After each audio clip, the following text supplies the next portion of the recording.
Bless you. What's good? What's good? I'm just hanging out, dog sitting. My guy Loki. Him and I are homies, like such homies. His owner even comments when I come to like pick up keys and whatnot and check in with them before they leave town. They say like that he loves me, and it's funny. Anyways,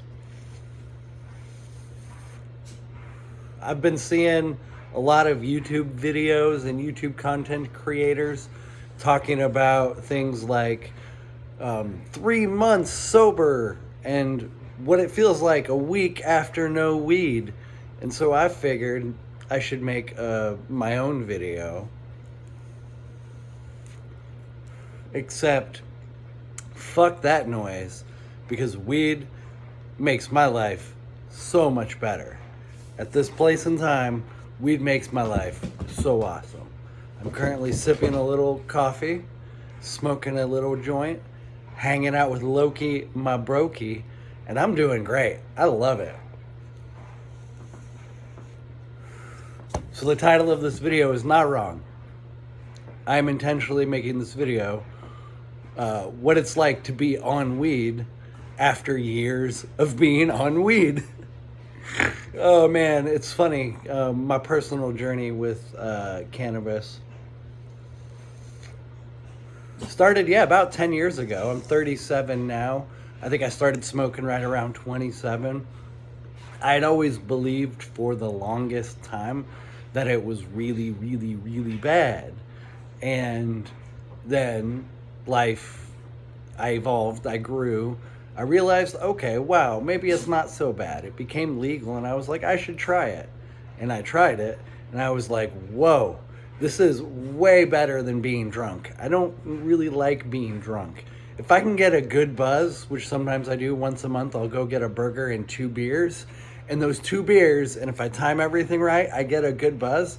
That's pretty awesome. I enjoy that. But anything beyond that, and I don't like it. I mean, it might be fun very, very, very in the short term, but you just wake up feeling like crap, and I really am not a big fan of alcohol. To each their own. I don't judge. I mean, you shouldn't be an alcoholic, but I'm a weedaholic, so I'm judging. What's up, bro? Anyways, back to my subject. So weed just makes my life better in so many ways. Edibles help me sleep. They help me. There's a particular kind. The new stuff they got going, like CBG and CBN and all of the, just almost pharmaceutical grade things they're doing to weed, I like it. I also get a lot of goofy creative spark when I'm, consuming weed. Particularly edibles make me really goofy, and I like that. A good joint will too. It'll get me silly, but there was another point I wanted to make. Oh yeah, and I know it affects people differently, but for me, I'm gonna smoke this joint, hang out with Loki for a bit. We're gonna go for a walk, and then I'm gonna come back and continue working on my van. Go watch the last few videos I've made where I've been remodeling the inside of my van. If you're new to my channel, I live inside my van. I'm just currently dog sitting, like I said. And I've lived in my van for the last year and a half, and I'm probably going to live in my van for another year, I plan on. So I just wanted it to be more comfortable. Get it? So that's why I remodeled it. And for the last few days, I've just been smoking weed, working on my van, chilling with Loki. It's been pretty awesome. I don't feel like I've been underperforming in life, which is a general theme. I generally feel like I'm underperforming. When I just sit in a Walmart parking lot and I just do Walmart deliveries all day, I hate that. However, this van project has cost me more than I anticipated, but I'm not going to stress about that. No poverty mindset. We are manifesting abundance up in this bitch. I'm going to pause real quick. I'll be back. Another thing I have commented on, I made this comment in a recent video. I don't remember which one. But we have these plant medicines So things like marijuana, ayahuasca, ibogaine, mescaline derived plants, is that San Pedro or peyote, I think. Um, these things have healing potential and healing properties. For me, just not feeling so angry is a good thing. Marijuana helps, and I shouldn't feel angry, and I acknowledge that. I do acknowledge that. And I'm working on it. I am. And I think weed is helping, but part of my anger stems from my love. There's just like so much love in this big old belly, or this heart. I got a dad bod, no excuses. But anyways, so I see how evil things are in the world and how nefarious our leaders are and how broken our communities are. And it's hard not to be angry. When you possess the love, you also need to possess the righteous anger that comes from trying to compartmentalize the reality of our society. And so, yes, it might be a coping mechanism to an extent. You know, I call it more of like a tool in my tool belt. We have these medicines, these plant medicines, different tools for different jobs.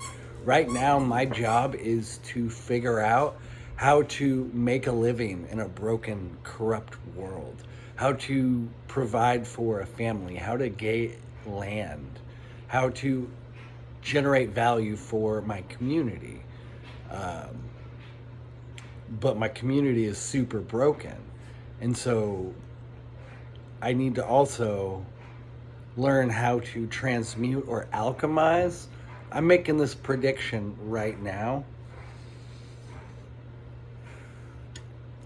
Alchemize, you're going to hear that word a lot more in the next few years.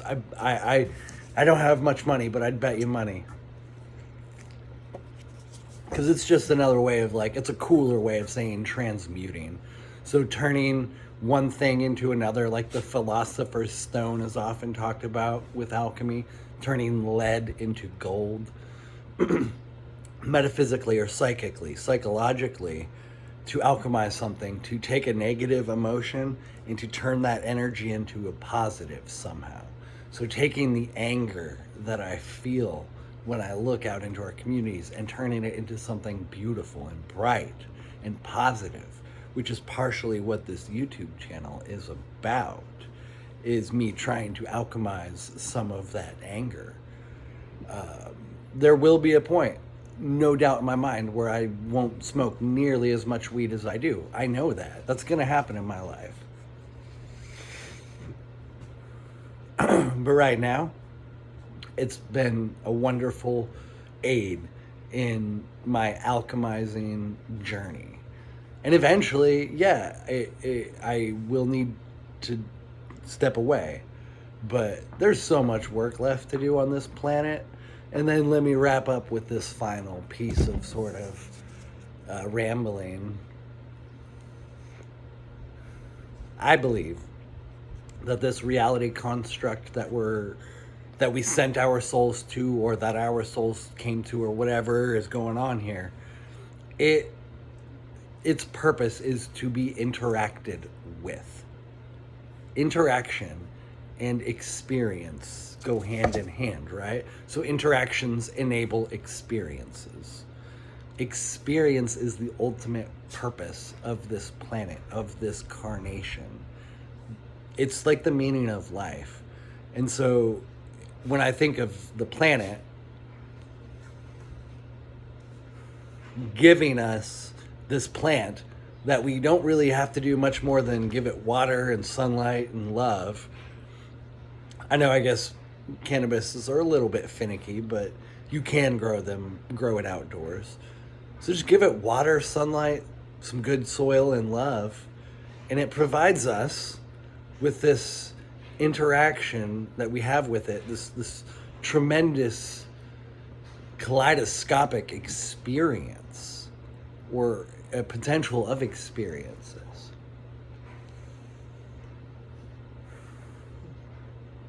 It doesn't have to be like super synthesized or manufactured,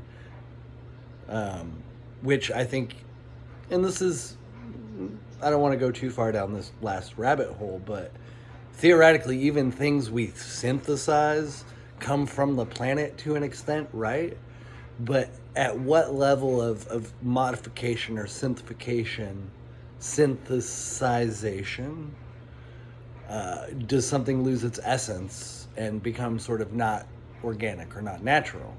That's the matrix that we're talking about, iterating and changing something so it no longer resembles what it was originally intended to, like the pharmaceutical industry, pharmakia. When all along we just had fucking plant medicine. I'll end the video there. Thank you very much. 1 week on weed after years on weed.